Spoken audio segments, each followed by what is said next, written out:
Your feelings are lying to you. They are the most beautiful, creative, and utterly convincing liars you will ever meet.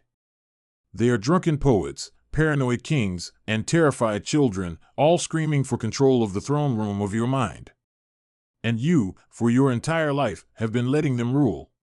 Your life is a kingdom governed by chaos, a ship with 1,000 different captains, each one grabbing the wheel for a fleeting moment, steering you toward a new, contradictory course, only to be thrown aside by the next emotional tyrant. One day, the king of motivation is on the throne. The sun is shining in your soul. You are a god of productivity. You make the plans, you declare your intentions, you feel the exhilarating rush of your own potential. You are unstoppable. But the reign of motivation is always short. By morning, he has been overthrown by the twin regents of doubt and fatigue. The plans you made yesterday now seem laughably ambitious. The fire you felt has been reduced to a pile of cold ash. The promises you made to yourself are now just the mocking echoes of a foolish king. And so you surrender. You abdicate your own life to the whims of these emotional weather patterns. You only work when you feel inspired. You only push yourself when you feel confident. You only keep your promises when you feel good. And you wonder why your kingdom is in ruins. You wonder why your ship is adrift, battered and lost, circling the same miserable patch of ocean year after year. You have been worshiping false gods. The gods of feeling, of mood, of inspiration. And they have rewarded your devotion with a life of profound and heartbreaking inconsistency. There is another way. A path of power that is not built on the shifting sands of emotion, but on the bedrock of unshakable principle. It is the path of the process. It is the way of the machine. It requires you to perform the most radical, most difficult, and most liberating act a human being can perform, to silence your emotions and trust the process. This is the great divorce. The separation of your actions from your feelings. It is the declaration of your own sovereignty. You are not your emotions. You are the consciousness that is aware of your emotions. You are the silent, stoic operator of the machinery of your life, and your feelings are merely the weather raging outside the control room. The operator's job is not to change the weather. The operator's job is to run the machine, regardless of the storm. To trust the process is to have faith in the laws of cause and effect. It is to believe in the mathematical certainty that consistent, intelligent, and relentless action will inevitably produce a result. It is a faith that is not blind, but is based on the fundamental logic of the universe. The process is the map. Your emotions are the fog. The fog can be so thick that you cannot see the road in front of you. It can make you feel lost, disoriented, and terrified. The emotional mind will tell you to stop, to wait for the fog to clear. The disciplined mind consults the map of the process, trusts that the road is still there, and takes the next logical step, even in blindness. This is the path. It is not easy. It is not glamorous. It will require you to become a warrior of the mind, a stoic in the heart of the storm. It will demand you sacrifice the fleeting, addictive highs of motivation for the quiet, profound, and permanent satisfaction of discipline. It will ask you to stop being a slave to the liars in your head and to become the master of your own soul. The choice is yours. Continue to live in the chaotic kingdom of your feelings, a puppet whose strings are pulled by every passing mood. Or, begin the hard work of building a new kingdom, a kingdom of order, of power, of purpose, built on the unshakable foundation of the process. Silence the noise. Begin the work. Let us speak of the nature of your emotions. You treat them as if they are you. You say, I am sad, I am angry, I am unmotivated. This is a fundamental error in language and in identity. You are not your emotions. You are the vessel through which the emotions are passing. They are not the essence of you, they are the experience of you. Think of yourself as the sky. Your emotions, joy, anger, fear, despair, are the weather. The weather is constantly changing. One moment, the sky is clear, blue, and infinite. The next, dark clouds gather, lightning flashes, and a torrential downpour begins. But through it all, what has happened to the sky itself? Nothing. The sky is not the storm. The sky is the space in which the storm happens. The storm passes. The clear, blue sky remains. It was always there, untouched, unstained by the temporary chaos of the weather.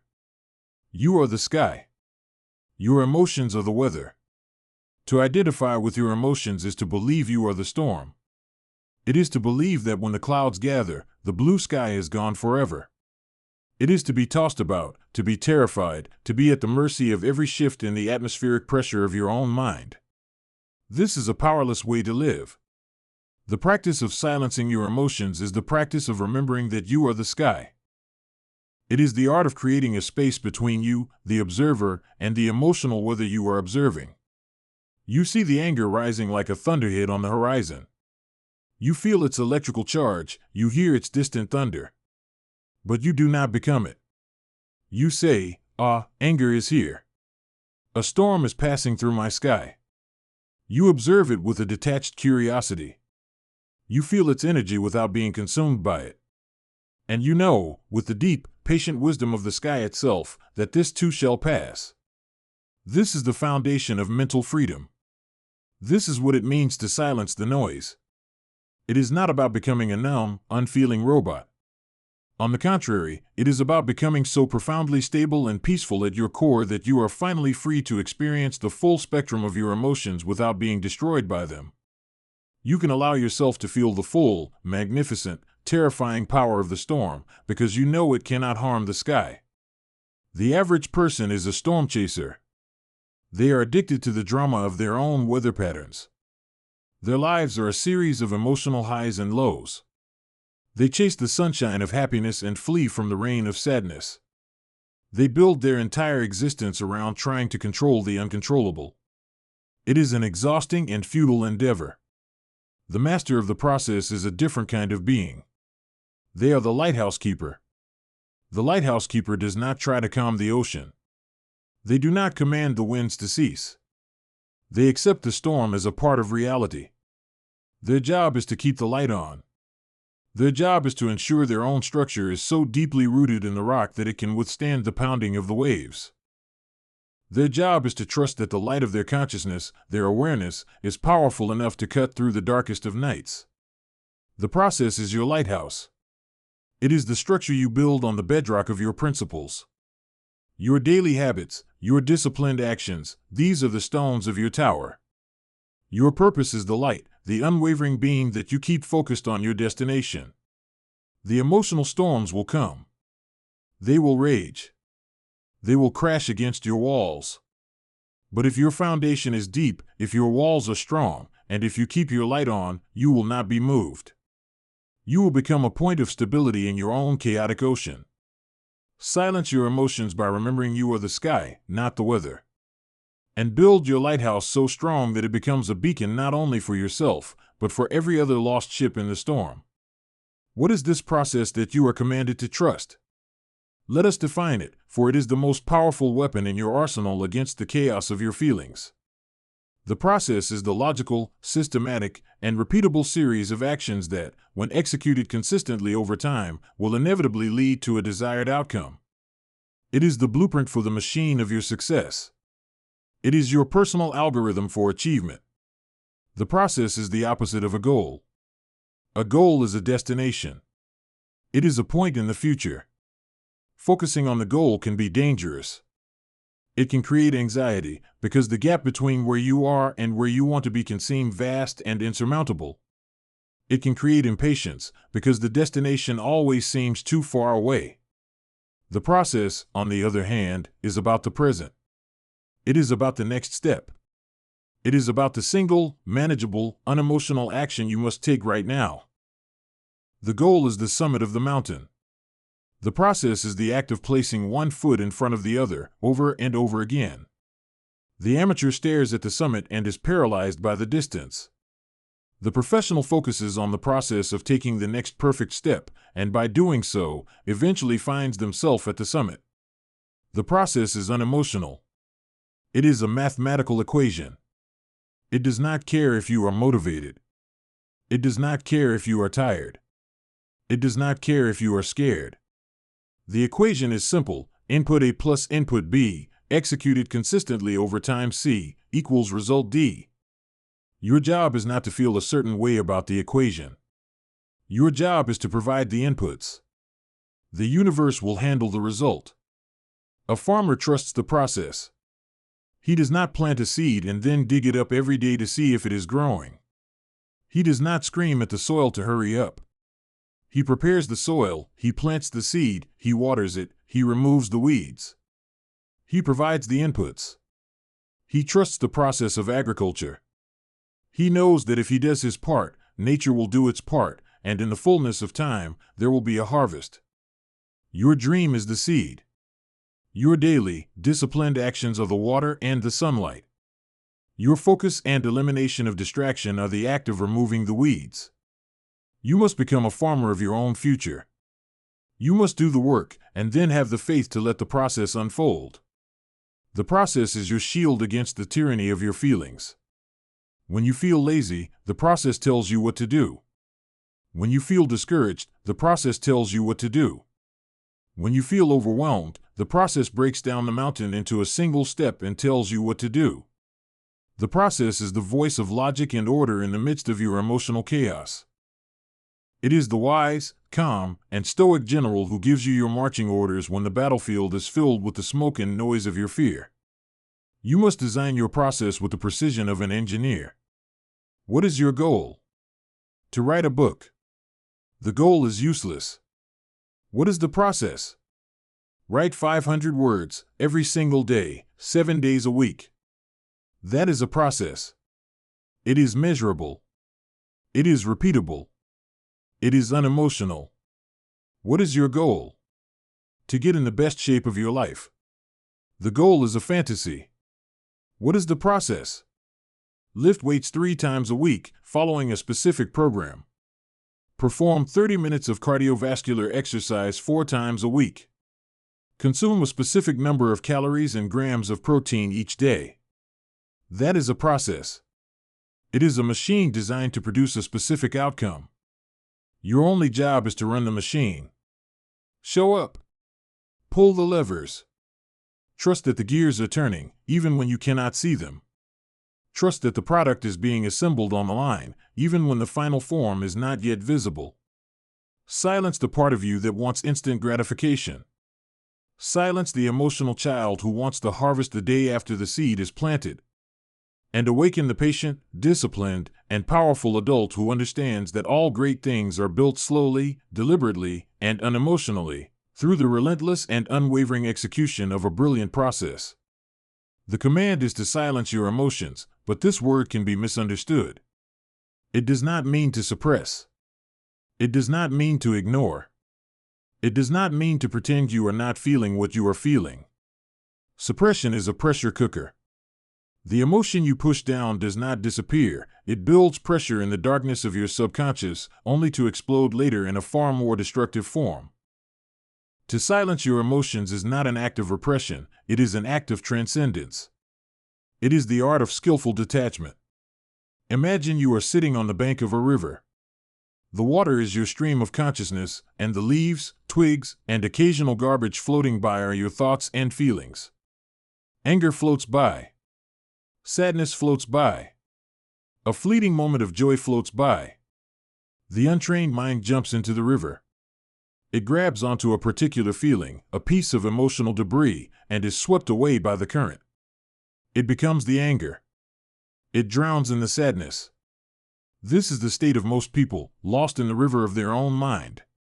The act of silencing is the act of choosing to remain on the bank.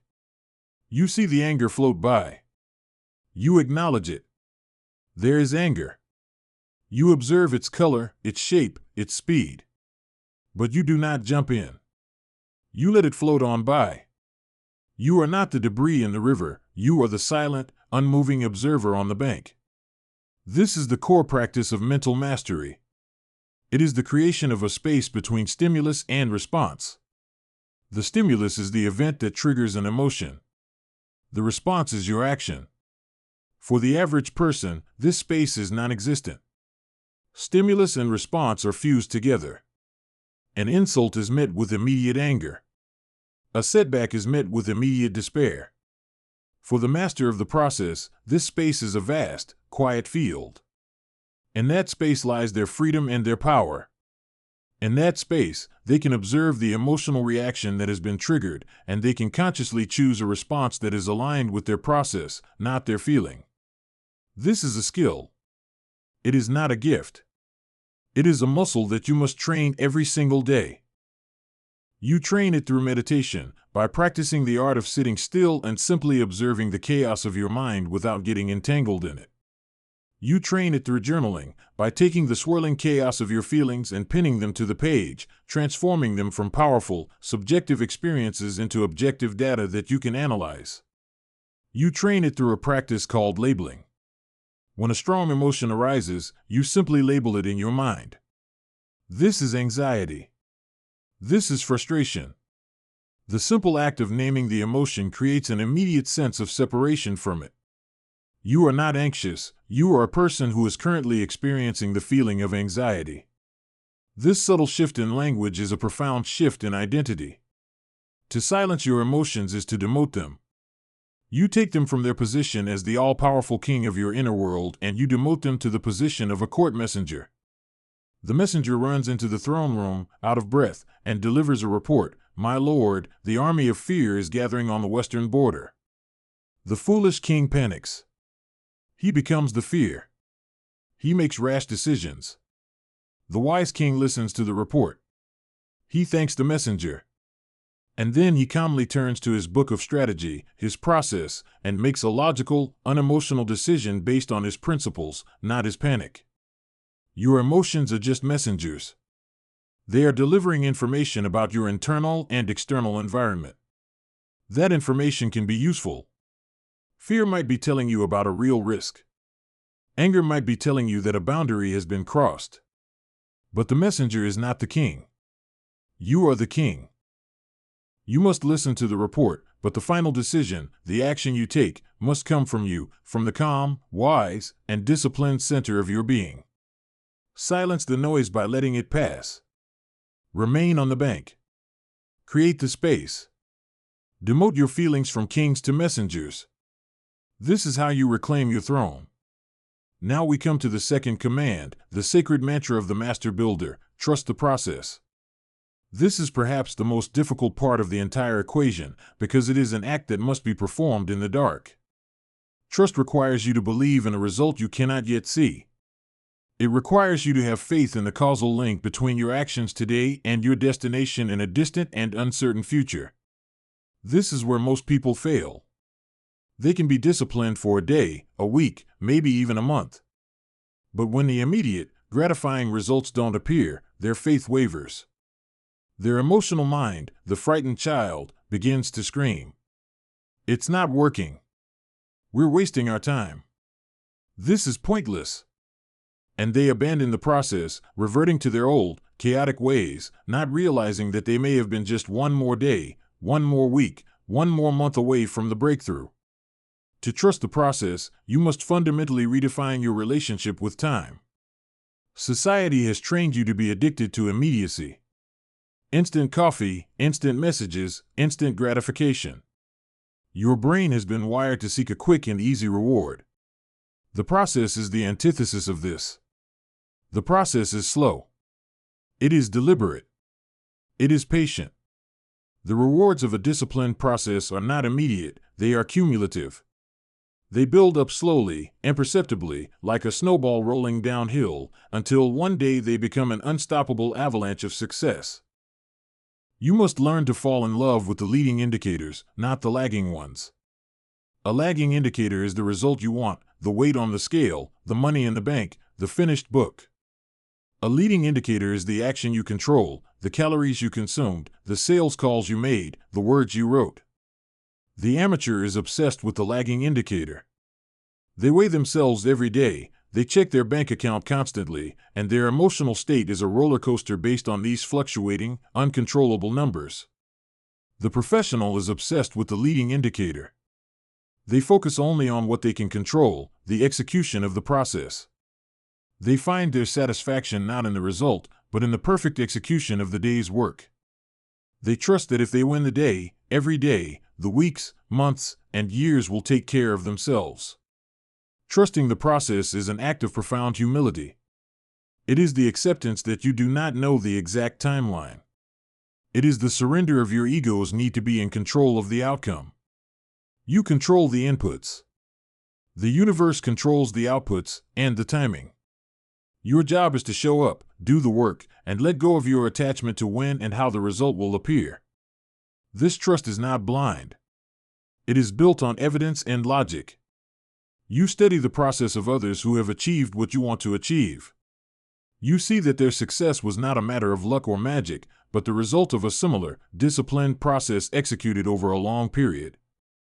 You are not betting on a fantasy, you are placing your faith in a proven formula.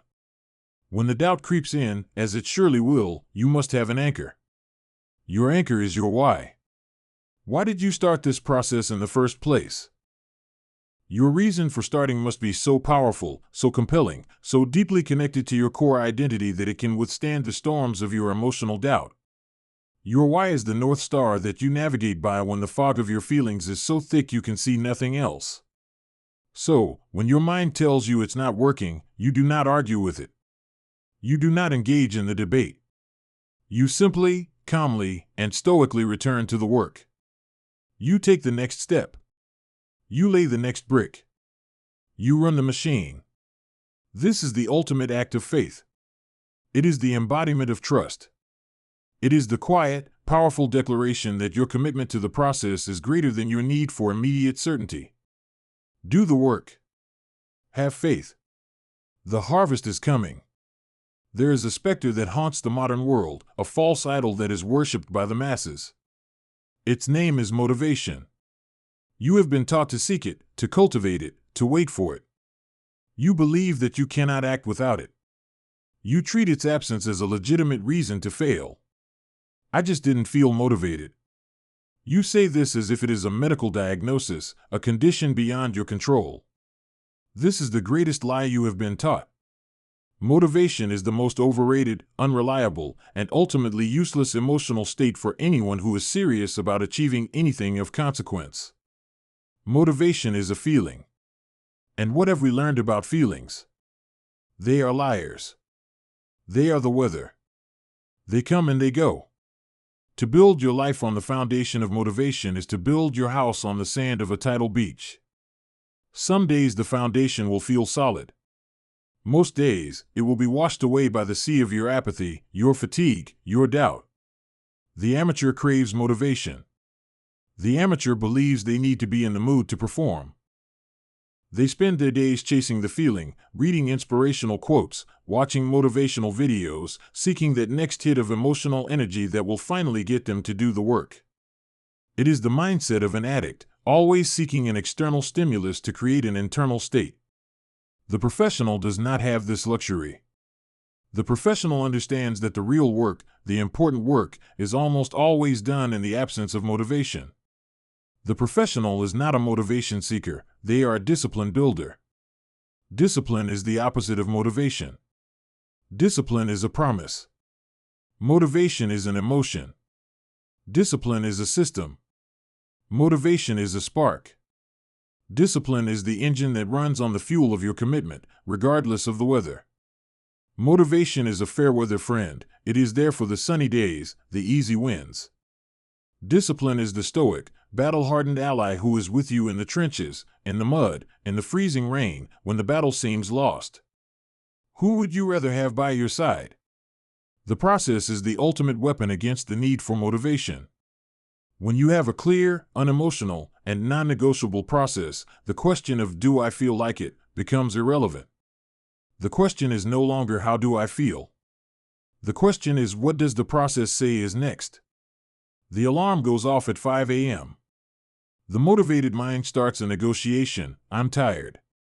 I worked late. Maybe just 10 more minutes.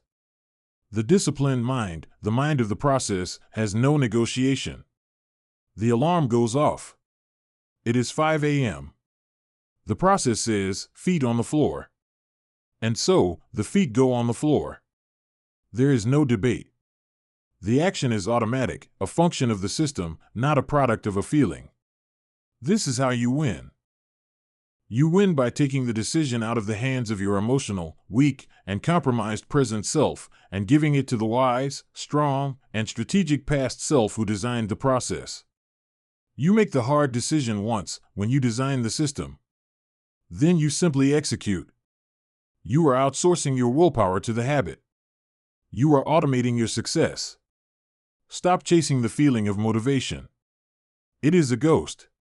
It is a rainbow you will never catch. Instead, focus on building the machine of your discipline. Celebrate the days you act in the complete absence of motivation. Those are your greatest victories. Those are the days you are truly forging your new self. The day you go to the gym when you are exhausted and sore. The day you write your 500 words when your mind feels like a barren desert. The day you make the sales calls after a string of rejections. These are the moments that define you.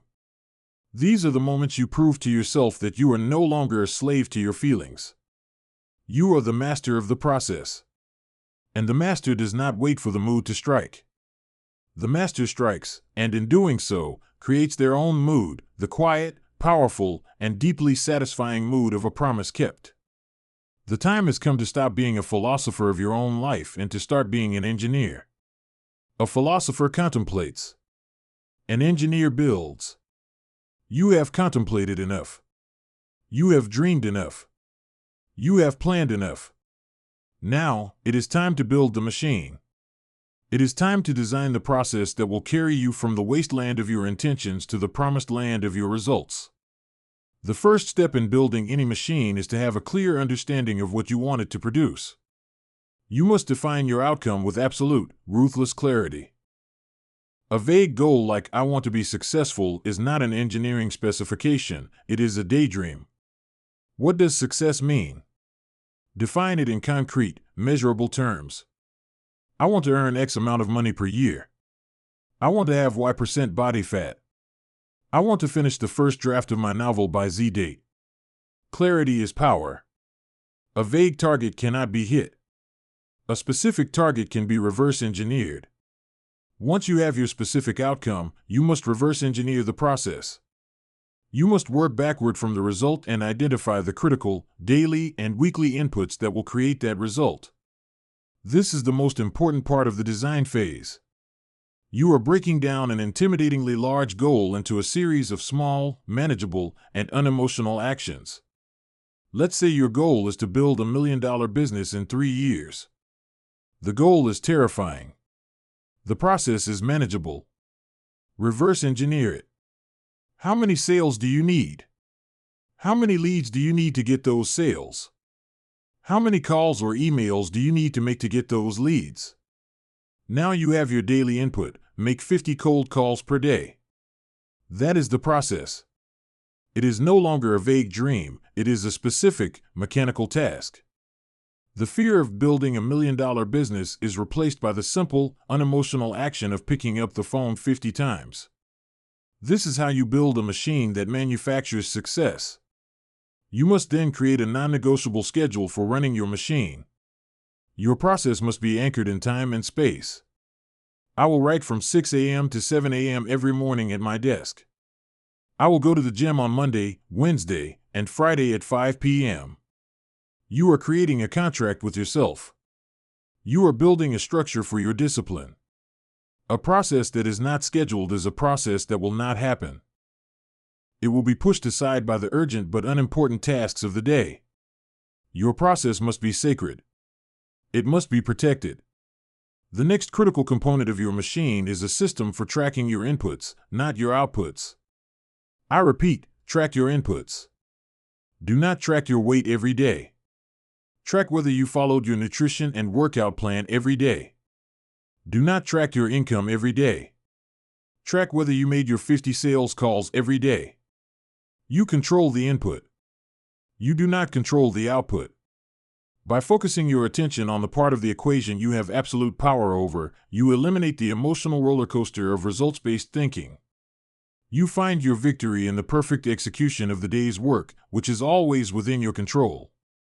Your machine must also be simple. The more complex your process, the more likely it is to break down.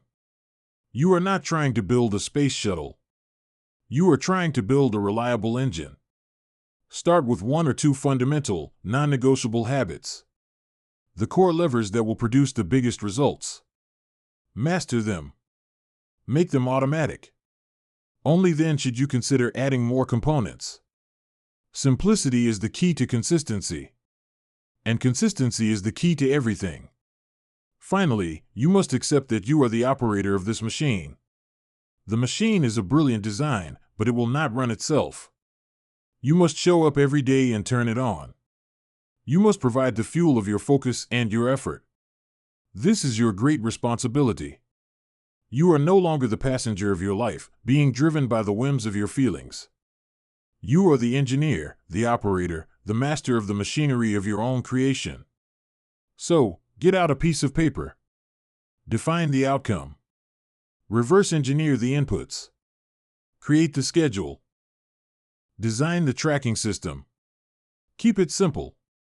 And then, tomorrow morning, when the alarm goes off, walk into the factory of your own life and turn the machine on.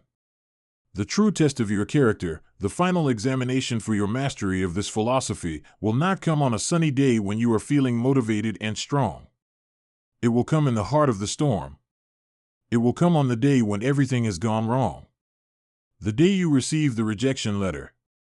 The day the client fires you. The day you get the bad news from the doctor.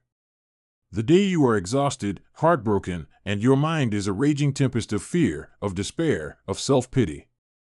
On that day, the liars in your head will not be whispering, they will be screaming. They will scream that the process is a failure. They will scream that you are a fool for ever believing in it. They will scream that it is time to give up, to retreat, to seek the comfort of your old, familiar misery. This is the moment of truth. This is where the amateur breaks. The amateur listens to the storm. The amateur becomes the storm. They abandon the process. They indulge in the destructive drama of their own emotions. Their one bad day turns into a bad week, a bad month, a bad year. But the professional, the master of the process, does something different. They acknowledge the storm. They feel the full force of the wind and the rain. They do not deny their pain. But they are the lighthouse keeper. They are the ship's captain. And they know that their feelings are not their orders. Their orders come from the process. And so, in the heart of the hurricane, when every fiber of their being is screaming at them to hide, to quit, to crumble, they do the work. They do it mechanically. They do it without passion. They do it with a grim, stoic resolve. They write the 500 words, their hands trembling. They make the 50 sales calls, their voice cracking with emotion. They go to the gym, their body heavy with the weight of their grief. They run the machine. This is the apex of human discipline. This is the act that separates the good from the great. It is the ability to perform your duty in the complete and total absence of inspiration. It is the ability to show up for your future self, even when your present self is a wreck. Every time you do this, you are forging something within you that is far more valuable than any external achievement. You are forging an unbreakable will. You are proving to yourself, on a cellular level, that you are not the slave of your circumstances. You are not the victim of your feelings. You are the master of your actions. And in this, you discover a new source of power. A power that is not dependent on good luck or good moods. A power that is forged in the fires of adversity.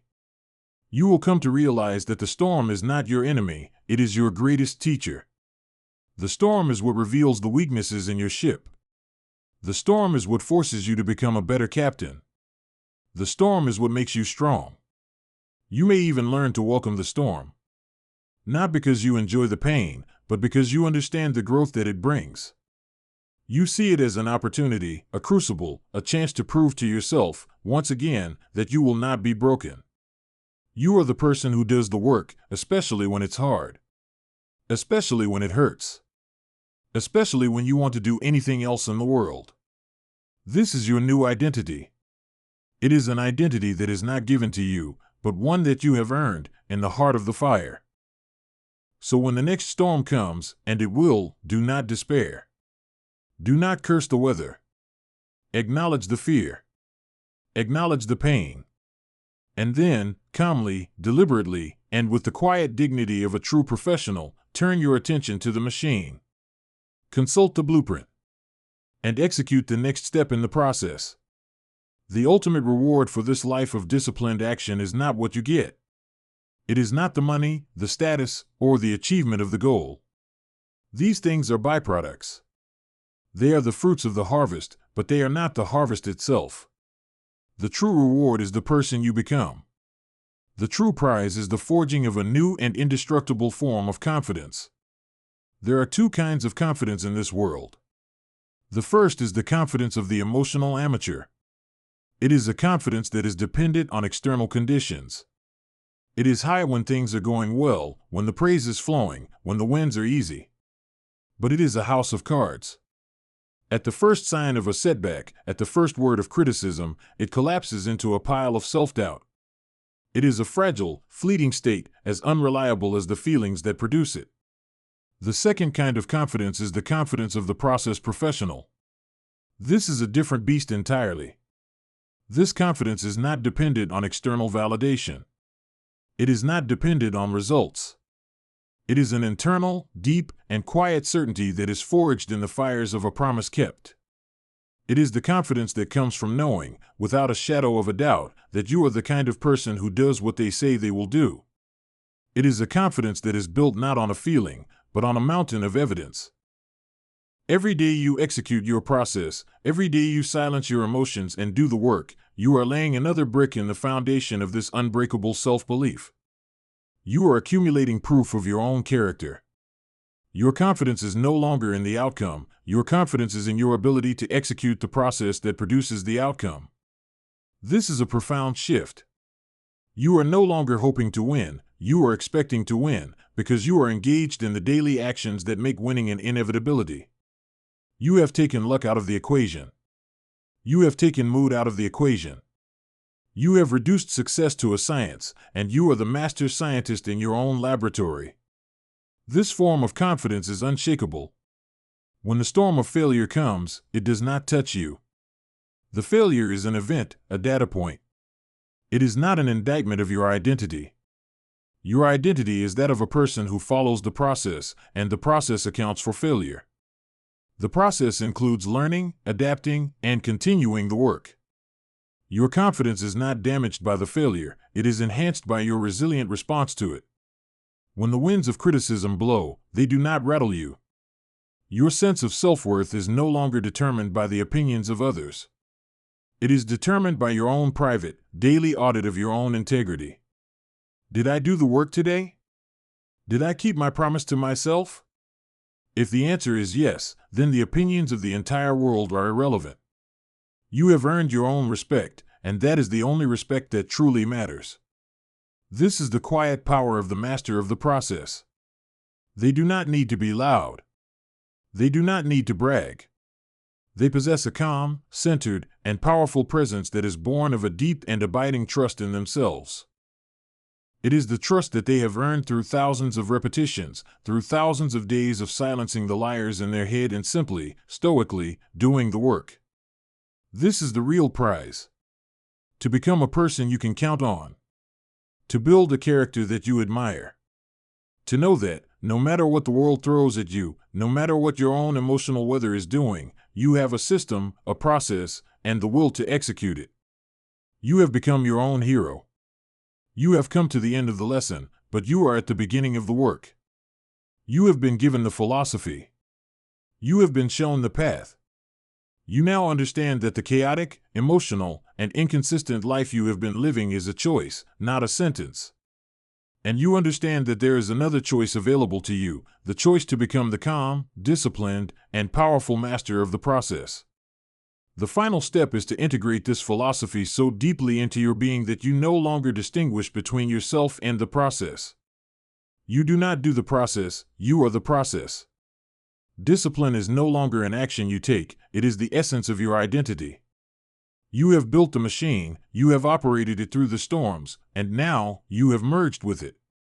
You have become a living, breathing embodiment of the principles of order, of logic, and of relentless, intelligent action. The emotional weather still comes.